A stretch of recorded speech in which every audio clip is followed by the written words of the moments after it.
Un nouveau numéro de Calme. Vous savez, comme à la maison, nous recevons dans la cuisine des gens que vous croisez peut-être dans la rue qui ont des choses à dire, mais on les croise dans la rue et on ne s'arrête pas sur eux. Et aujourd'hui, nous recevons Éric Le Delay. Éric Le Delay qui nous rejoint. Bonjour Éric. Bonjour Franck. Ça va? Impeccable. Alors Éric qui est professeur, directeur académique de l'ISTEC, une école de commerce internationale, et qui va être avec nous pour parler de négociation, c'est ça? Exactement, de négociation. La négociation, parce que tu as écrit un livre, tu es co-auteur. Exactement, un livre qui s'appelle Les 7 grandes négociations qui ont fait l'histoire de France. Les 7 grandes négociations qui ont fait l'histoire de France. On parle de Talleyrand, on parle de Catherine de Médicis, nous allons aussi parler de Mazarin, de plein de bonnes choses devant une petite bouteille. Exactement. À consommer avec modération. Forcément. Voilà, aujourd'hui, sujet de la négociation, parce que tous les jours, quand vous allez voir votre commerçant, quand vous êtes avec vos parents, avec vos enfants, tous les jours vous négociez. Mais qu'est-ce que c'est qu'un bon négociateur? On se retrouve tout de suite dans Calme, le nouveau numéro. C'est parti, à tout de suite.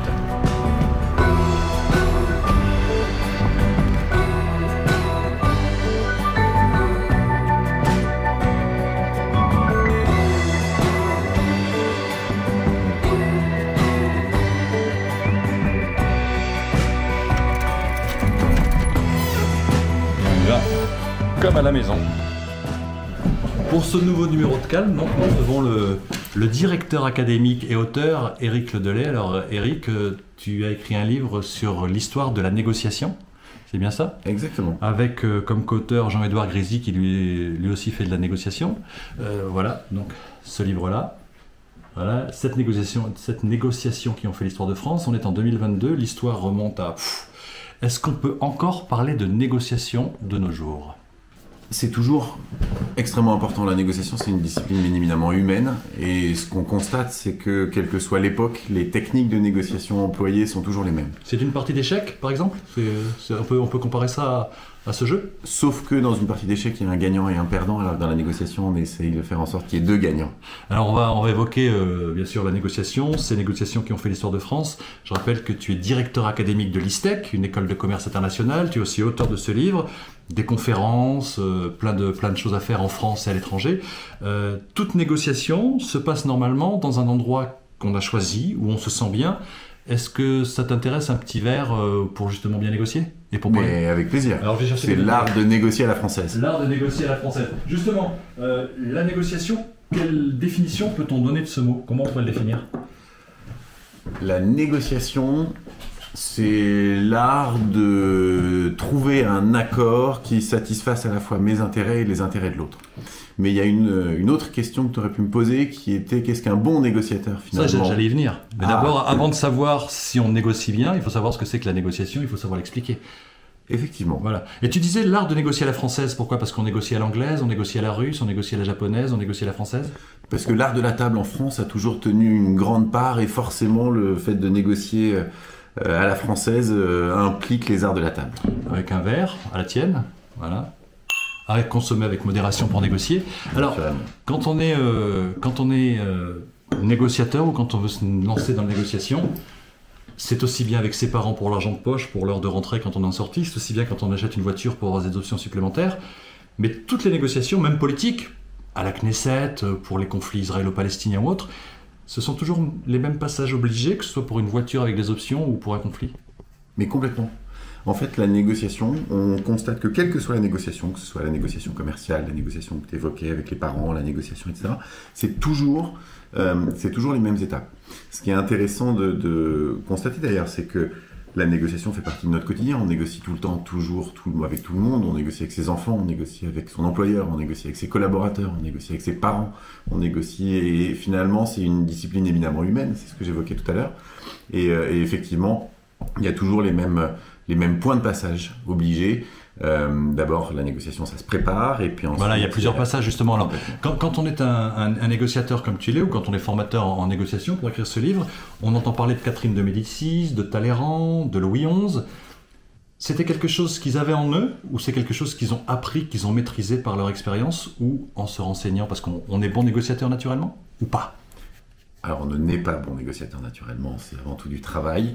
Et ce qui est intéressant de constater, c'est que tous ces personnages de l'histoire, finalement, regardaient ce qui s'était fait dans le passé, et pour voir comment les négociateurs d'avant avaient fait. Et finalement, il y a une sorte de sédimentation qui se fait, et Catherine de Médicis regardait comment Louis XI négociait, Mazarin regardait ce qu'avaient fait Catherine de Médicis et Louis XI et d'autres grands monarques, et donc petit à petit on a développé un art de la négociation. Ce qui est intéressant, c'est que au XVIIIe siècle, entre 1600 et 1700 à peu près, il y a à peu près 180 ouvrages qui sortent sur la négociation, c'est-à-dire que c'est à ce moment-là, parce qu'il y a un essor des relations internationales, c'est à ce moment-là que la négociation devient une discipline à part entière, et on a énormément de diplomates, d'ambassadeurs, voire d'hommes d'État qui essayent de théoriser la négociation, ou qui, à minima, publient la correspondance qu'ils ont eue quand ils ont mené des ambassades dans tel ou tel pays d'Europe. Alors justement, toi qui es négociateur, qui est formateur aussi en négociation,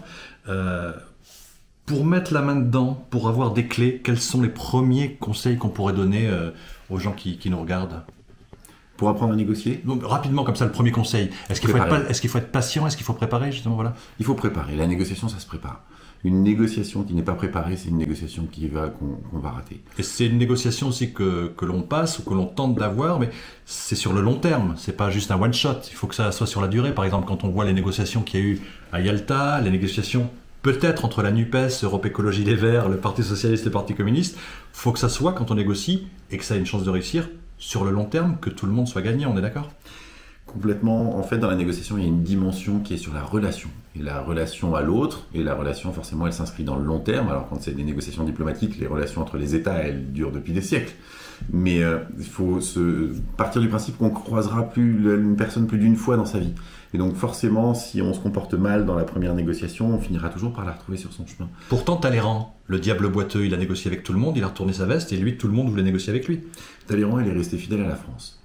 Ah, alors justement, est-ce qu'on peut en parler ? Parce qu'il a été pour Napoléon, contre Napoléon, pour la République, contre la République. Talleyrand, il a prêté 13 ou 14 fois serment à 13 ou 14 régimes différents. Talleyrand, il était évêque défroqué, il a célébré la messe de manière improbable au Champ de Mars, et il s'est trompé dans les paroles parce qu'il n'était pas du tout au fait d'eux, mais Talleyrand, il est resté fidèle à la France. Et surtout, Talleyrand, au Congrès de Vienne en 1814, il a sauvé la position française, qui n'était pas du tout évidente, puisque la France avait été vaincue, que Napoléon avait été exilé, et il a été envoyé à Vienne pour essayer de sauver les meubles par Louis XVIII, et il a plus que réussi à sauver les meubles, puisqu'il a réussi à réintégrer la France dans le concert des nations.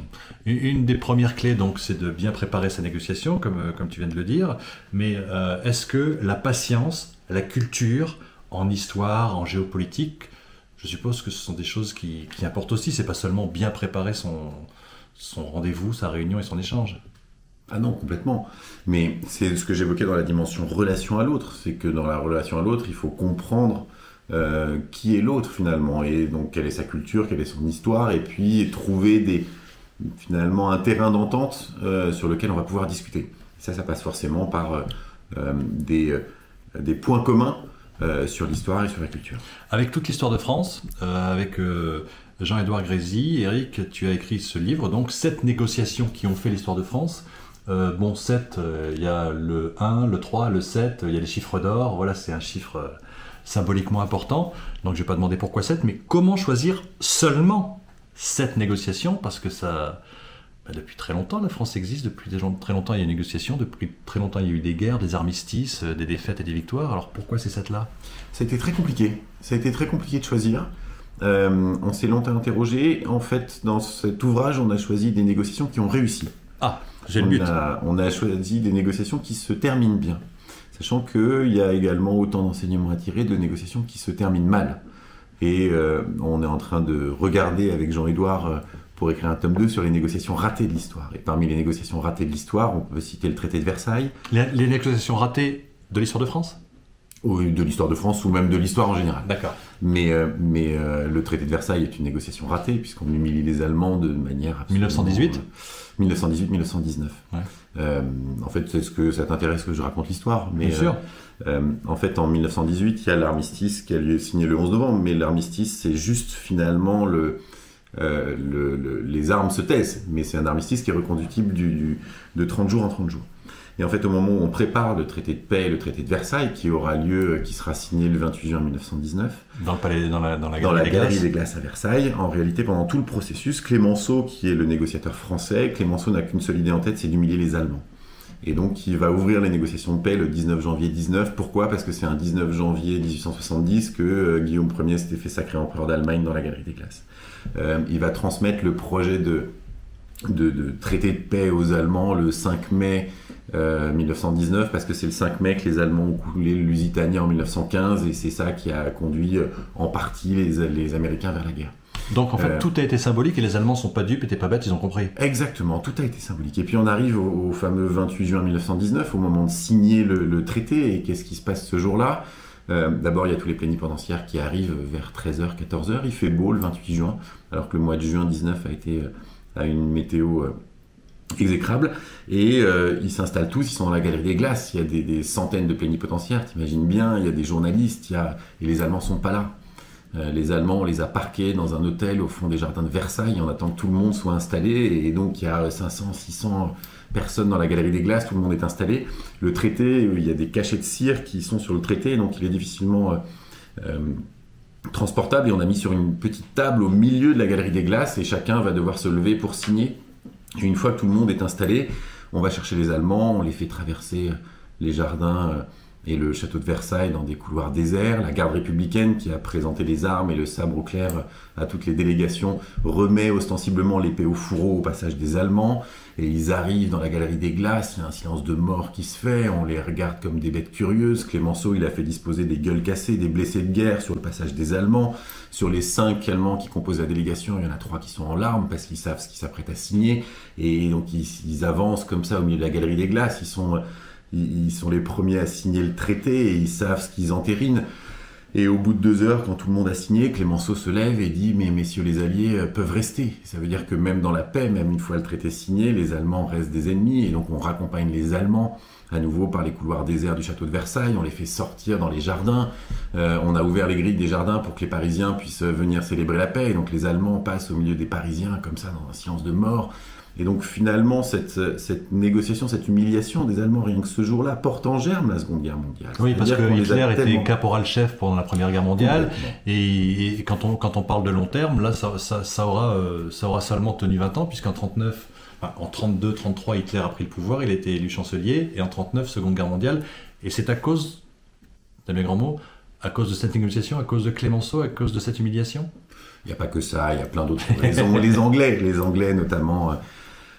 les Anglais jouent double jeu assez vite, les Américains refusent d'entériner et de signer le traité de Versailles, et les Anglais assez vite, la politique anglaise, et on évoquait le fait que la négociation et les relations diplomatiques durent depuis des siècles, mais la politique des Anglais au moins depuis 500 ans, ça a été toujours de maintenir une sorte d'équilibre des forces sur le continent, et dès qu'il y a une puissance qui émerge, les Anglais s'allient contre elle pour maintenir un équilibre des forces. Et en fait, en 1919, les Anglais regardent la situation sur le continent européen, ils se rendent compte que la France a la première armée du monde, qu'ils sortent victorieux de la guerre, et à ce moment-là, les Anglais commencent à jouer contre leur camp, donc contre la France, à tel point que le 18 juin 1935, et là aussi le symbole est important, le 18 juin 1935, les Anglais signent avec l'Allemagne de Hitler, puisque Hitler est chancelier depuis le 30 janvier 1933, les Anglais signent avec l'Allemagne de Hitler un accord qui autorise l'Allemagne à nouveau à avoir une marine de guerre. Et pourquoi ils signent ça le 18 juin 1935? Parce que c'est le jour anniversaire de Waterloo. Voilà. Quand on négocie, bon, ce livre à lire, il est vraiment très intéressant, cette négociation qui ont fait l'histoire de France, bien sûr, avec Jean-Édouard Grézy. Quand on lit ce livre, on ne devient pas spécialement un bon négociateur, ce sont des choses qui permettent d'apprendre un petit peu, mais est-ce que de temps en temps, quand on négocie, tu parlais d'armée, est-ce que de temps en temps, quand on négocie, il faut peut-être montrer sa puissance de feu, qu'on est présent physiquement et qu'on est là s'il y a un problème?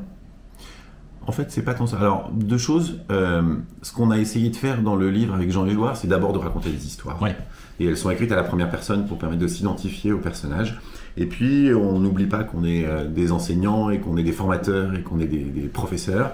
Et donc, à la fin de chaque histoire, on regarde quelles leçons on peut en tirer, les leçons d'hier pour aujourd'hui. Et finalement, comment est-ce qu'on peut... quelles leçons on peut tirer du passé pour devenir de meilleurs négociateurs. Donc, il y a quand même un certain nombre de conseils qui sont donnés. En ce qui concerne ce livre, et toi qui es négociateur, avec ou sans Jean-Édouard Grézy, ton co-auteur, un ancien footballeur, un ancien rugbyman devient consultant. Là, quand il regarde un match de foot, il dit « Ah non, il aurait dû faire ça, oh là là, il est pas terrible ». Toi, quand tu entends parler de négociation entre, par exemple, la France insoumise, le Parti socialiste, Parti communiste, ou entre la France et l'Allemagne, la France et l'Italie, la France et l'Espagne, tu te dis, oulala, comme un ancien sportif regarde un match, toi comme négociateur, tu regardes, tu fais, oula, l'erreur, ça va pas aboutir. Tu sens déjà que ça sent mauvais ou que ça sent bon? Ah oui, complètement. Ça, c'est fou, ça. Mais il y a une sorte de... Oui, on peut pas s'empêcher d'analyser, on peut pas s'empêcher de regarder. Il y a eu 2-3 exemples dans l'actualité récente. Ouais. Typiquement, sur la négociation, il évoqué le rapport de force, le fait de pouvoir dire que qu'on va taper. J'ai trouvé la réponse américaine, je sais pas si tu l'as vu passer, mais il y a 1 mois et demi, on s'interrogeait sur le fait de savoir si les Russes allaient utiliser ou pas des armes nucléaires tactiques sur le terrain en Ukraine. Et la question s'est posée aux Américains de savoir comment ils allaient répondre finalement. Et c'est pas une négociation, mais on est vraiment dans le rapport de force, et la négociation est un rapport de force. Et en fait, ils ont beaucoup réfléchi, et ils ont interrogé toutes les strates de l'armée américaine. Et je ne sais pas si tu avais vu la réponse de Biden, qui a dit « En cas d'utilisation d'armes nucléaires tactiques par les Russes, on ne ripostera pas avec l'arme nucléaire. Comme ça, il évite l'escalade. Oui.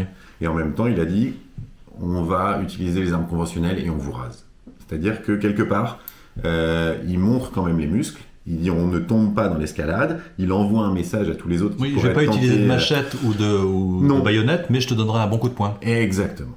Et tu te relèveras pas. Alors, on sait pas, tu te relèveras pas. Mais c'est de dire, je refuse l'escalade nucléaire et en même temps, je sanctionnerai parce que je peux pas laisser passer. Pour les jeunes, quand on voit les jeunes qui s'énervent ou les vieux qui s'énervent pour un problème d'essence, on avait quand même des gens qui sortaient les tournevis pour se battre parce qu'il n'y avait plus d'essence dans les stations. Il y a des exercices où il y a des choses à se dire, pas des mantras, mais quand on va dans une négociation, quand on sait que ça va être dur, il faut prendre son mal en patience. Qu'est-ce qu'on pourrait faire au quotidien pour que ça se passe mieux, peut-être, pour la négociation ou les échanges?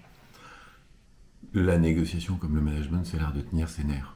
Et donc, à partir du moment où on s'énerve, on a perdu les gens qui étaient à la station. C'est marrant parce que quand tu dis ça, tu as baissé de 3 niveaux sonores, c'est volontaire? C'est pas forcément volontaire, mais les gens qui étaient à la station-service pour essayer pour récupérer de l'essence, il n'y avait pas forcément de négociation. Tout n'est pas négociation. Parfois, il y a rien à négocier. Non, mais pour garder son calme et son recul, parce que quand on a des négociations pour par exemple, les guerres israélo-palestiniennes, quand on se rappelle de Anwar el-Sadat avec le président Carter, ça prend du temps, il faut garder son calme. Complètement, mais la négociation est une épreuve physique aussi. C'est-à-dire que ça se gère comme un athlète de haut niveau, et je sais que tu as reçu Stéphane Houdet, et il pourrait peut-être nous en parler, ou il a peut-être un avis sur le sujet, mais il y a un aspect physique à la négociation, sur le fait de pouvoir tenir, parce que ça peut durer extrêmement longtemps. Il y a des négociations qui durent plusieurs heures, plusieurs jours, plusieurs semaines, qui génèrent de la fatigue chez les différents négociateurs. Et donc, il faut trouver des moments de pause, il faut trouver des moments de respiration. Il faut de temps en temps, quand on est à la table de négociation, adopter la posture de la mouche qui vole, c'est-à-dire se dire, mais voilà, je m'extrais 2 secondes de la négociation et puis je regarde comment ça se passe, je regarde les rapports de force, je regarde finalement où est-ce que j'en suis et est-ce que je vais bien là où j'ai envie d'aller et est-ce que finalement, je suis toujours dans mon objectif. Alors pour terminer, parce que ça fait déjà un bon moment qu'on discute, ce livre, 7 négociations qui ont fait l'histoire de France, Talleyrand, Catherine de Médicis, Mazarin, Louis XI, ton chouchou? Talleyrand. Pourquoi donc? Parce que c'est un personnage exceptionnel. Parce que c'est un des plus grands hommes d'État qu'on ait eu, parce que c'est un fabuleux négociateur, parce qu'il a sauvé à la fois sa tête et la France plusieurs fois, parce qu'on lui doit notamment la création de la Belgique, puisqu'il est encore à l'œuvre en 1830, au moment du Congrès de Londres. Et donc c'est un excellent négociateur. Après, Je pense spécialement à Vincent de Hologne qui réalise cette émission, qui est belge. Voilà, ça lui fera plaisir. Mais alors, du coup, on a cette passion-là en commun. Après, j'ai une admiration toute particulière pour Churchill également, qui était à Yalta, et on raconte la conférence de Yalta et les coulisses de la conférence de Yalta, et notamment, et juste, je vais terminer par une citation, Churchill disait, et tu vas voir à quel point c'est actuel, et à quel point c'est applicable aujourd'hui encore en entreprise, dans la vie de tous les jours. Churchill, il disait, il faut pas avoir d'ennemis, moi-même j'ai pas d'ennemis, sauf peut-être Hitler, et encore c'est juste professionnel. Oui, voilà. Il a vraiment dit ça? Il a vraiment dit ça. Merci Eric, on va montrer le livre, là, 7 négociations qui ont fait l'histoire de France. Je vous conseille vraiment de le lire, on se retrouve très très bientôt pour le tome 2 avec Jean-Édouard, pour négocier à la française. Tiens, juste pour terminer, tu parlais de Churchill, négocier à l'anglaise, c'est quoi? C'est quand on a un plum pudding avec un thé? Non. Non mais c'est quoi? Négocier à l'anglaise, En 10 secondes, 30 secondes. il faudrait... laisse-moi réfléchir. Voilà, on négocie pas à l'anglaise a priori. On négocie pas à l'anglaise. Merci Eric, à bientôt sur Calme. Je vous rappelle que vous pouvez nous rejoindre, vous abonner pour en savoir un petit peu plus. C'est sur Calme, comme ça, comme à la maison, discussions et entretiens.